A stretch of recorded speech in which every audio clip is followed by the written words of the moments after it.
Mkhondo addressing the crowd outside the Piet Retief police station in Mpumalanga, where community members are protesting against a spate of political killings there. Let's continue with that story now and speak to political analyst Ebrahim Harvey.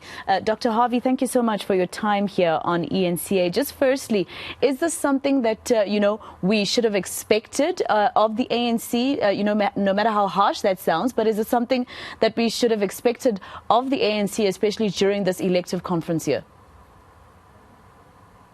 Well, Mkhondo, thanks very much for giving me this opportunity, and good afternoon to the viewers. No, it's not surprising at all. Well, it's a few days away from the electoral conference. But if you look at this whole entire year and all the regional conferences, it's been fraught with, violence, intimidation, court battles, etc. And don't forget, Mpumalanga, that region, together with the KZN, has been the killing fields of the ANC. Those are the regions that have been most prone to these kind of internecine killings. It's a fratricidal combat, it's called, within the ANC. And you also ask yourself, the ANC is the ruling party, it controls the police, etc. It's been happening amongst their members for how long? As the ANC, do you know if the ANC has conducted a thorough investigation to get to the bottom of these killings? I don't know about it. I've never heard about it. It's not been in the news, and that is what is required. No doubt that it's a few days away from the national conference has probably, increased the tempers and what has been happening out there. Remember a few years ago, Mpumalanga, in fact, with KZN, has been in the news for political killings for a long time. Yeah. In this year, I think in March, April, and May, go and look at it. So there's a whole history of political killings in that area, together with KZN. And I'm sorry that the ruling party, I don't know of any serious, systematic investigation the police have conducted to get to the bottom, especially since it's internecine killings within the ANC itself. And I mean, we all remember the Cleveland's killings and the arrests thereof, etc. Do you think that there is political will within the ANC to have a look at this problem? I mean, for instance, there was some killings earlier this year during branch meetings. No, Mkhondo, no, that's precisely what I just said. What I've said simply is there's a lack of political resolve and will, if you want to use that word, to get to the bottom of this. And they had enough time. This has been happening for long, man. KZN and Mpumalanga have been rife with political killings for long. But there's another question, that needs to be addressed. And that is, it's just a question. I'm not pointing fingers. If this kind of internecine violence in Mpumalanga and KZN is not in itself a symptomatic expression of the factionalist rivalry within the ANC, we don't talk about that, and analysts have not delved into addressing that question, whether in fact it be, a manifestation of the deepening factionalist divisions within the ANC.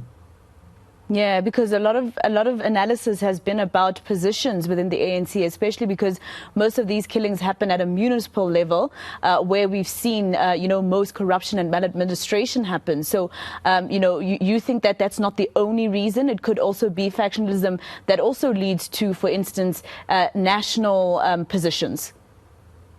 Yes, it's a combination of reasons. I've addressed this question numerous times in media interviews. It has to be a combination. Don't forget one other major contributing factor which analysts hardly pay any attention to, and I've raised it many times.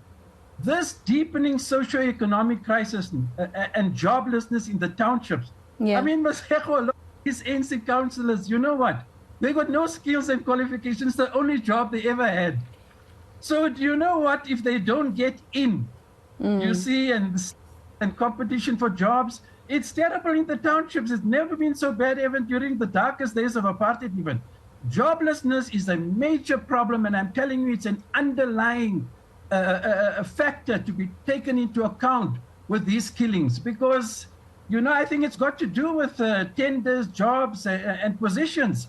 And as I said, if you don't get a position and you're not on a slate or a list, and you unemployed. It's a terrible situation in the townships, and I think we need to pay more attention to the deepening socio-economic crisis as one of the factors that is driving these township killings, and internecine ANC warfare.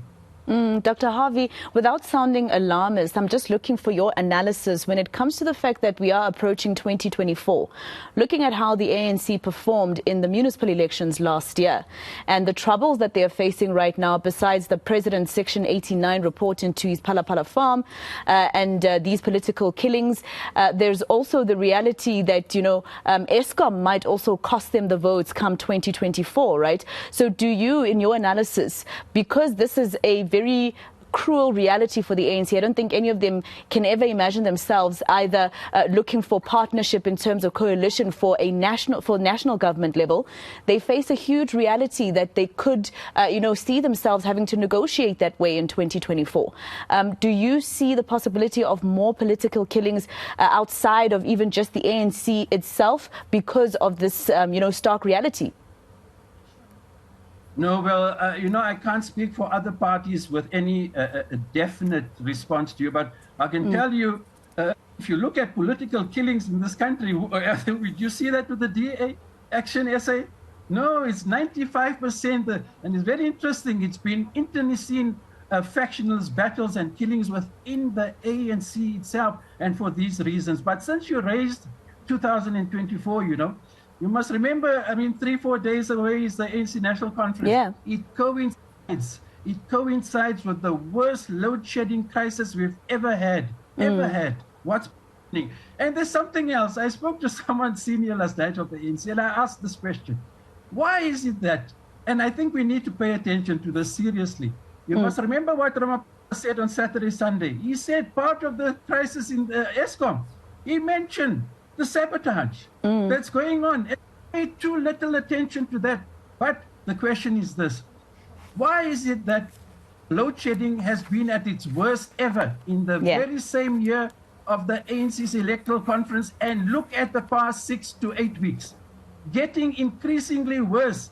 You want to tell me that there's no way you can connect this increase in load shedding and what we're sitting, the disastrous situation we're sitting with now, with the ANC's electoral conference? I think there's some connections. I think there are factions in the ANC, who are behind this. The president speaks about himself. He identifies. And go and see News 24. It's got a thing called the ESCOM Files. Very informative. Load shedding. One of the primary causes we need to address is the sabotage, besides the lack of skills and other contributing factors. And Ramaphosa made mention of this. It's a serious problem, really. So from the top to the bottom in ESCOM, we've had corruption, and we've had lots of attempts at sabotaging the system and making it seem like it's a racial thing, and targeting Andre the Rater, etc. When in fact, to be honest with you, that is why Pravin Gordhan and Ramaphosa have dug in their heels. Why have they not removed the Rater?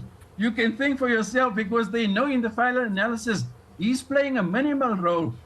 What he's inherited when he came on board is what needs to be addressed. And electricity is a long game. It's not a short-term thing. And I think really the load shedding, one of the key causes, I'm telling you now, is the sabotage within ESCOM. And the sabotage within the ANC, them sabotaging each other. I think that's what I'm hearing you saying. And anything's possible, isn't it, in our country here and with politics in our country. Thank you so much for speaking to us, Doc. Always a pleasure speaking to you. Political analyst, Dr. Ebrahim Harvey.